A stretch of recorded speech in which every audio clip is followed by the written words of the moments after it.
Don't turn your back. Don't look away, and don't blink. Good luck. So, I play Doctor Who, The Lonely Assassins. I actually did this on my Twitch channel. I'll put a link in the description. I'm trying to semi-regularly actually make use of the dang thing. And I will be putting up the video from my actual playthrough of the game on this channel probably next week, realistically. But I wanted to give my thoughts on it. So let's talk a little bit about what it is. There aren't really going to be spoilers in this. Everything I'm going to talk about is fairly upfront, and then I'm going to talk in broad strokes in terms of the overall thing. So what The Lonely Assassins is, so I suppose from a technical standpoint, it's a point-and-click adventure, except I really want to be very specific about how that plays out, because I know, at least for people of my age, point-and-click adventure evokes something very specific, which this is not. So, what this is, it's a game in which you are a nameless, faceless protagonist. Presumably, you are playing yourself, and you find a phone. And it's a phone that suddenly rings. And the call you get is from Osgood, from Unit, because the phone was her point of contact with Lawrence Nightingale. It was his phone. That is Lawrence Nightingale from Blink. So you have found his phone, and a whole bunch of the information, the data on it is garbled. And Osgood needs your help to try and figure out what has gone on and to unlock and unscramble the data that is on the phone. And over the course of that, you find out things that have gone on at Wester Drumlands, which was the house featured in Blink. You find out about what happened to Larry, after the events of Blink. You also find out a little bit about what happened with Sally Sparrow and a few other things. And of course, I would spoiler the fact that the Weeping Angels in it, except, Lonely Assassins is another term for the Weeping Angels, and they're on the freaking box art. So, I don't think that's a spoiler. But what it means is you are clicking around apps on this phone, reading documents, looking through pictures, looking for specific bits of data, specific clues, and finding them and relaying that information back to Osgood. So the main gameplay elements of it are selecting the answers or questions you want to ask Osgood, generally through text, and basically going on hunting across the phone. And it's pretty good. I mean, for what it is, if you're going to tell a story in this manner, it's a pretty well put together little experience. Probably about 3 to 4 hours playthrough. It's well paced. It does a good job of it does a good job doing several things. It does a really good job with the text conversations that you have with Osgood, because firstly, it captures that character's voice very well, and secondly, there are a lot of little touches that I really love, like the fact that when you get the little 3 ... while you're waiting, and it's obvious she's typing something and you're waiting for it to come through, when she sends you a longer message, the ... before that lasts a little longer and leaves you waiting a little longer.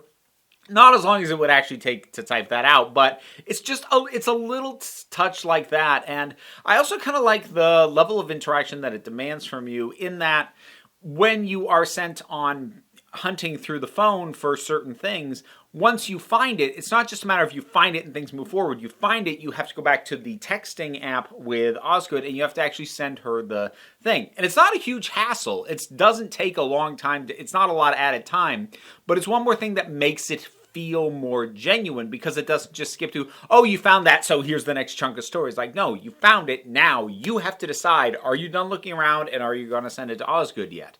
And just, it's little things that don't actually give you a heck of a lot of control over the narrative. It's a very linear game, but it's little things like that that give it a good level of interaction and immersion. So that's all really well done, and the pace at which the phone opens up, because under the guise of a whole bunch of the data being corrupted, and at the start of the game, you have access to a very limited amount of stuff. Only a couple of the apps, and even when you get into them, chunks of it are missing. So you start with a narrow field of what you can get. Like you can open the pictures and like a few other things, but there isn't much there. Like first time you're able to get into the emails, only a couple of them are even readable. First time you're able to get into the general texting app, aside from being able to just text Osgood, there's a whole bunch that are missing. And then later you unlock additional conversations in the text. So it does a good job through the narrative device of the phone being corrupted and gradually gaining access to more and more and more of the phone, of keeping a good control of the pace. Because the worst thing for a game like this to do would have been if it had just started with basically everything unlocked and it was just a big hunt every time and you had to scour the entire phone, like especially at the start when you don't even know what there is or where to go looking for things. Like that would have been a big pain, and they didn't do that. They start with a narrow field, and then by the time that they've opened up the whole thing and you have access to all the things on the phone, well, you're familiar with what is where, and the idea of hunting for something, you are going to know what to narrow down the options to just because of familiarity with the thing. So that's pretty well paced. I do want to sort of note one thing. This happened to me, I think, 3 times where the game glitched on me. And because of the way this story unfolds, it took me a little while to catch that was what had happened. Because because you're dealing with a corrupted phone in game, the idea when things weren't working, it took me a little while to figure out, well, has the game glitched? Or is this actually part of the game that this isn't working right now? It turned out that the game was glitched. So I had 3 occasions where I had to restart the game. Thankfully, it autosaves at a regular basis, and so it only rolled me back like a minute worth of progress. So I caught up, and then what was supposed to happen did. Because what happened in each of these 3 cases was, it was very clear to me what I had to do, but it wasn't giving me the option to do it. Like the thing I had to be able to click on was locked out and nothing was happening. And again, at first I thought, is this part of the game? Am I supposed to do something else? But then when I literally went through and did everything that I could think to do and still had no luck, that's when I'm like, I'm going to restart this. And I did, and hey, that actually fixed it.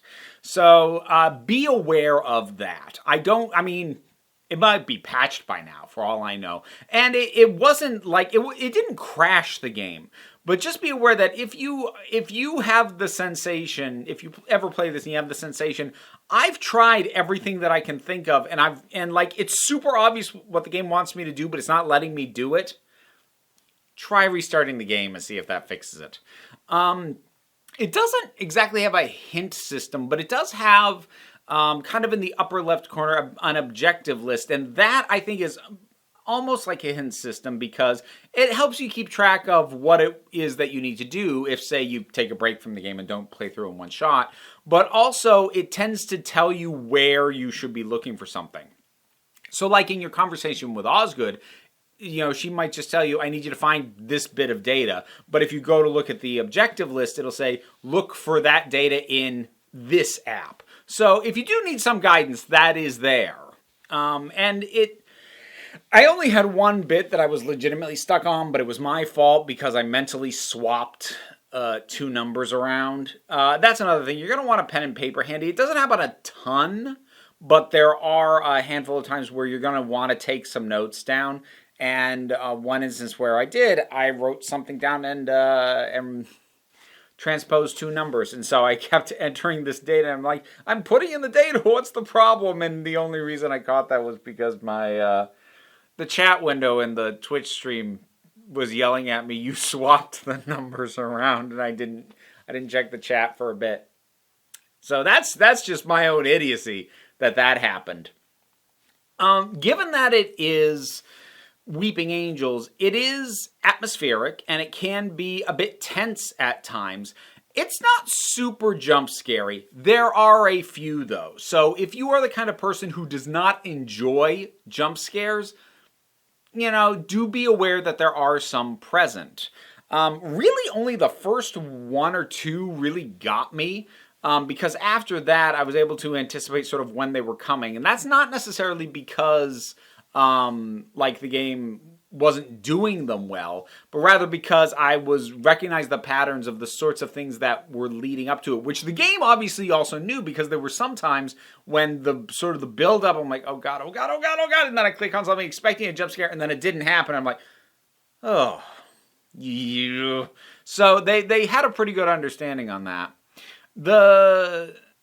The acting from the people who are in it, it's mostly voice acting, but even the bits of video we get, it's good. It's fun to see Lawrence Nightingale again, and to find out about him is interesting.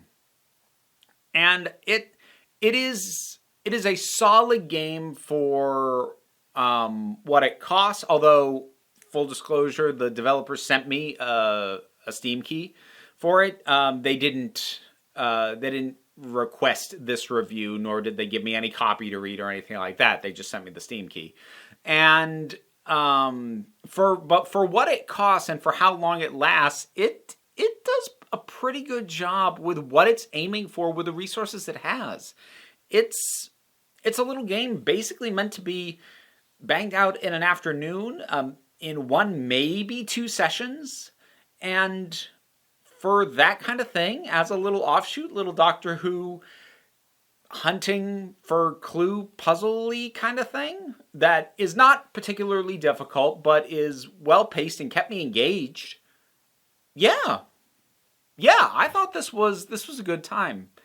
As I said, I will get my playthrough up probably next week. We'll see about that. But those are my thoughts on The Lonely Assassins. Have you played it, or were you watching my Twitch stream? What did you think about it? Whatever your thoughts are, drop something down in the comments. Let's talk about it. Like, share, and subscribe. All the usual stuff. I have a Patreon. Maybe there's a link. Maybe there's not, because YouTube is broken, and maybe the link is down in the description and you'll have to go there. Any amount you are able to help me out is of great assistance. This is, in fact, my living and how I pay my bills and eat and clothe my kid. But you don't have to. Take a relaxed attitude around here. So just come on back. Next time you need a break. Don't blink.